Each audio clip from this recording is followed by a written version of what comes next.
दादा क्यों खांस रहे हो? कम बीड़ी पिया करो। मुझे मत सिखा, मेरे तो दिन पूरे होने वाले हैं, मेरी मौत होने वाली है, मुझे कोई डर नहीं, डरना तुम लोगों को चाहिए। कैसी बातें कर रहे हो दादा? क्या हुआ?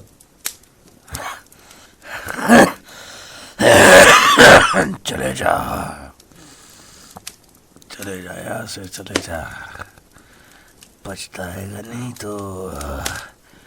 कैसे चले जाओ दादा? मेरा तो नया एडमिशन है और अभी यहाँ आए हुए मुझे 2 ही दिन तो हुए हैं। मैंने तो फीस भी दे दी है। मैं कैसे चले जाऊँ और क्यों जाऊँ मैं यहाँ से? और मैं ही क्यों जाऊँ? इतने सारे लोग हैं यहाँ पे जो कि एडमिशन के लिए आए हैं। सब मारे जाएंगे, मारे जाएंगे, सब मारे जाएंगे।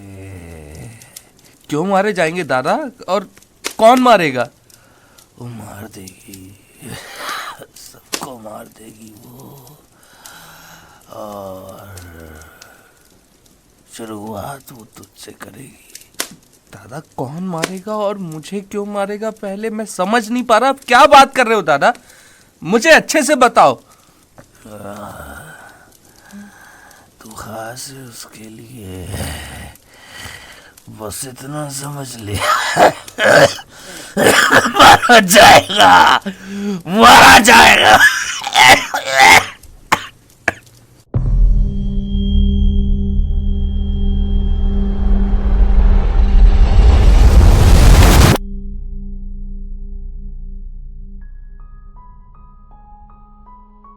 इस डरावनी घटना की आहट को अपने सीने में दबाए रोहित वहां से निकल जाता है और आधी रात को स्टेशन के करीब पहुंचकर एक बेंच पर बैठकर वो ये सोचने लगता है कि कॉलेज का बुढ़ा चपरासी ऐसी बातें क्यों कर रहा था।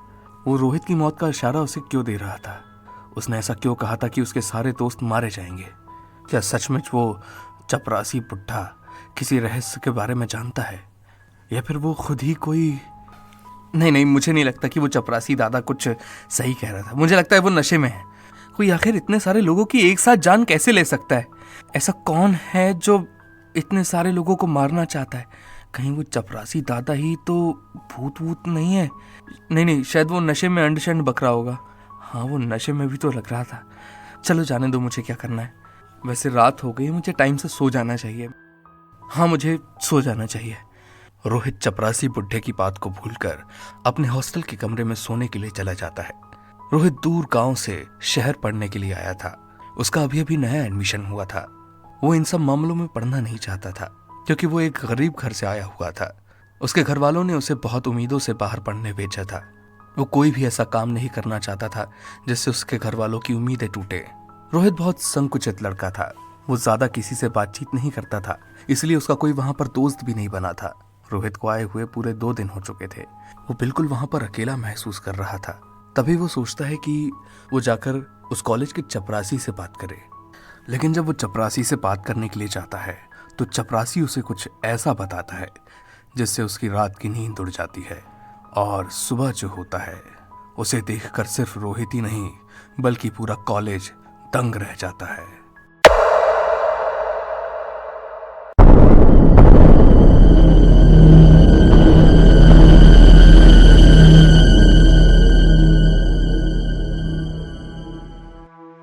रोहित का हॉस्टल कॉलेज के बगल में लगा हुआ था। इसी कारण कॉलेज में जो भी होता था वो हॉस्टल तक पहुंच ही जाता था। रोहित रात भर नहीं सोया था। सुबह सुबह जब उसकी हल्की सी झपकी लगती है तभी पूरे हॉस्टल में हड़कंप मच जाता है।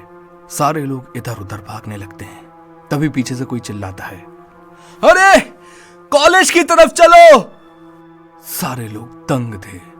ऐसा सुबह सुबह क्या हुआ था कॉलेज में जिसने सबको भरी ठंड में सुबह सुबह उठा दिया था। सारे लोग कॉलेज की तरफ दौड़ते हैं और जब सारे बच्चे गेट पर पहुंचते हैं तो वहां पर कॉलेज का प्रिंसिपल और कुछ टीचर्स खड़े होते हैं और गेट पर ही एक पंडित कुछ मंत्र पढ़ रहा होता है। ओम त्र्यंबकम यजामहे सुगंधिम पुष्टि वर्धनम उर्वारुकमिव बंधनान मृत्युर्मुक्षी मामृतात्।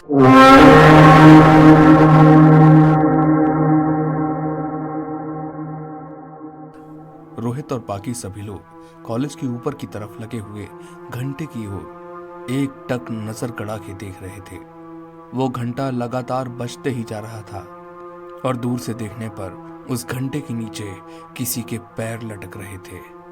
सबके मन में खौफ भर गया था। जाहिर सी बात थी कि वहां किसी की लाश टंगी हो सकती थी। सभी में कानाफूसी चालू हो जाती है। यार ये आदमी ऊपर पहुंचा कहां से? हाँ वही तो, हमें चल के देखना चाहिए। अगर ये जिंदा हुआ तो। एक मिनट, आसपास कहीं सीढ़ियां भी नहीं दिख रही। हाँ भाई मुझे क्या लगता है कोई भूत प्रेत का काम है। चुप रहो, ये कैसी बातें कर रहा है? सुनो, हमें चल के देखना चाहिए, हमें कुछ करना होगा। भाई तू ये सब छोड़िए, कोई भूत का मामला, हम सब यहाँ से निकल ले तो उसी में भलाई है। अरे नहीं यार, हम लोगों को देखना चाहिए। अगर वो जिंदा हुआ तो। अरे पागल हो गया है क्या? हमें चल के कैसे दिखेगा? अरे हम बचा सकते हैं उसे। चलो एक काम करते, इस दरवाजे को तोड़ देते हैं। चलो ना, हम सब लोग मिलकर तोड़ देते हैं इसे। चलो भाइयों, चलो चलो चलो चलो हाँ चलो। कॉलेज का गेट बाहर से बंद था क्योंकि वहां पर पंडित कुछ मंत्र पढ़ रहा था। लेकिन कॉलेज स्टूडेंट्स की भीड़ एक साथ घुसती है और गेट को तोड़ देती है और सभी कॉलेज के अंदर जाकर उस घंटे की तरफ ऊपर देखने लगते हैं। तभी सभी को हल्की हल्की उस आदमी की झलक दिखने लगती है। सभी समझ जाते हैं कि ये आदमी कौन है और अचानक वो घंटा बजना बंद हो जाता है।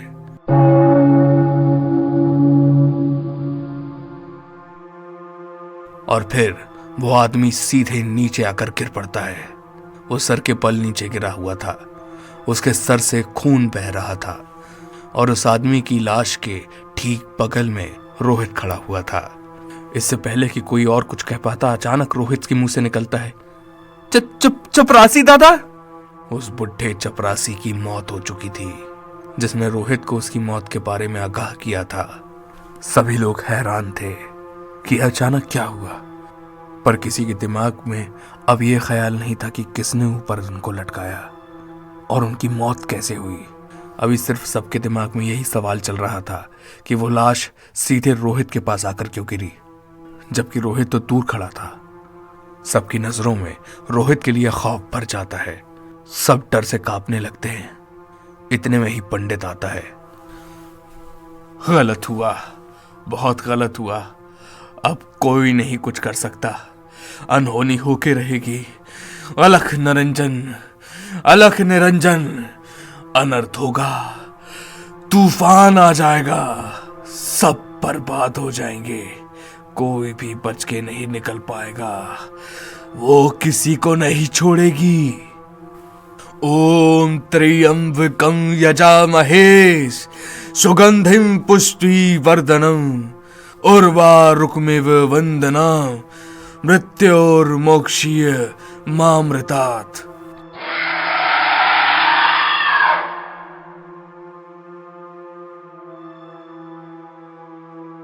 पंडित की वाणी सुनकर सभी घबरा जाते हैं और फिर से एक बार हड़कंप मच जाता है। सब अपने अपने कमरे की ओर भागते हैं और एकजुट होकर एक हॉल में जाकर छुप जाते हैं। रोहित भी उनके पीछे पीछे भागता है, लेकिन वो जैसे ही हॉस्टल पहुंचता है, सब उससे दूरियां बनाने लगते हैं। कोई भी उसे अपने साथ नहीं रखना चाहता था। सभी यही सोच रहे थे कि यही लड़का श्रापित है।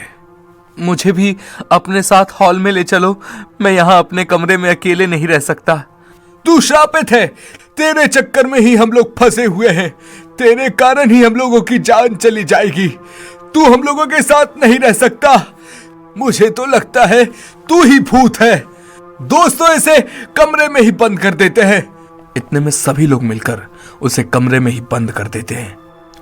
दोस्तों प्लीज दरवाजा खोलो, मुझे अकेले मत छोड़ो। देखो मुझे भी डर लग रहा है। प्लीज प्लीज खोलो दरवाजा, खोलो। रोहित अपना पूरा जोर लगा के कोशिश करता है, पर वो दरवाजा नहीं खोलते हैं। तभी थक हार कर रोहित अपने बिस्तर पर जाकर बैठ जाता है।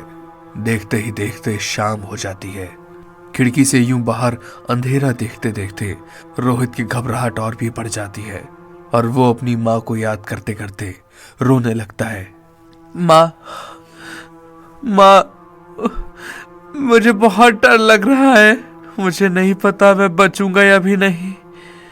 मैं क्या करूं माँ? देखते ही देखते अपने आप रूम का दरवाजा खुल जाता है।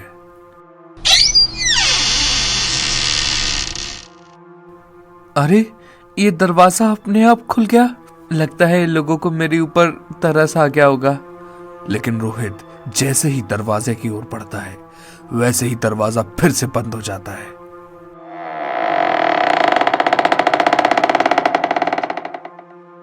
और इस बार रोहित और भी ज्यादा घबरा जाता है। रोहित फिर से कोशिश करता है और दरवाजा अपनी तरफ खींचता है।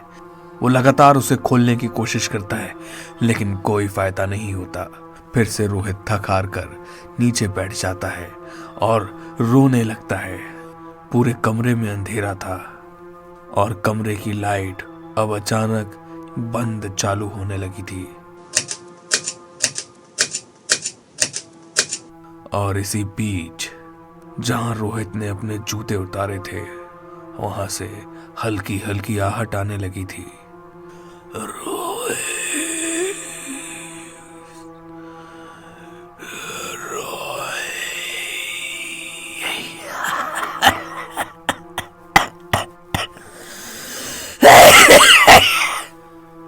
कौन है? कौन है जो मुझे डरा रहा है? प्लीज ऐसे मत डराओ, प्लीज। मुझे बाहर जाना है मम्मी, मुझे बाहर जाना है। फिर से जूतों के पास से आवाज आती है, रोहित।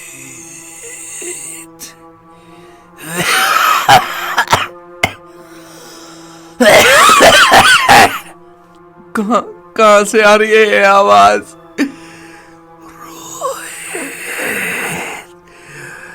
डरो मत, डरो मत, डरो मत।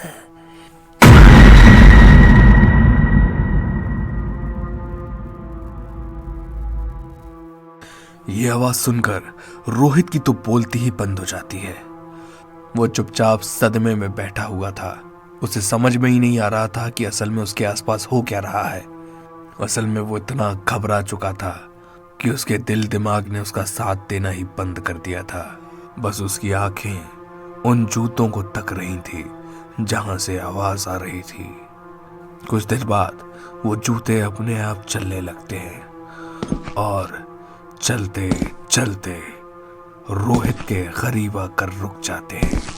उन जूतों के नीचे से फिर से खून बहने लगता है और चपरासी बुढ़ा फिर से उन जूतों से जीवंत होता है।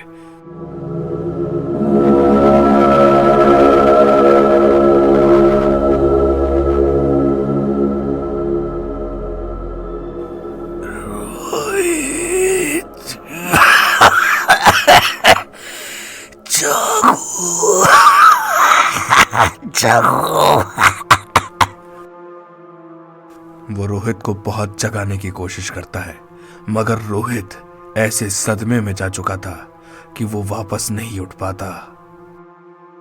उठ जाओ, उठ जाओ। उसके लाख कोशिश करने के बाद भी रोहित नहीं उठता।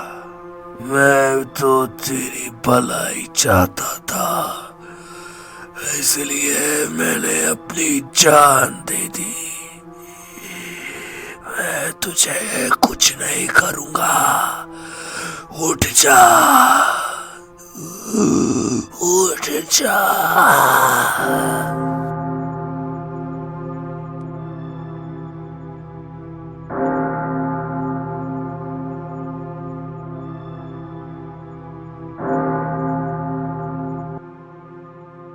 आखिर वो दादा रोहित को क्या बताना चाहता था? उसने रोहित के लिए अपनी जान क्यों दी? ये सब जानने के लिए अगला एपिसोड जरूर देखिएगा। और हाँ, ऐसे ही दिल दहला देने वाली कहानियां सुनने के लिए सब्सक्राइब कीजिए हमारे चैनल को और कमेंट बॉक्स में जरूर अपनी टिप्पणी दीजिएगा कि आपको ये कहानी कैसी लगी।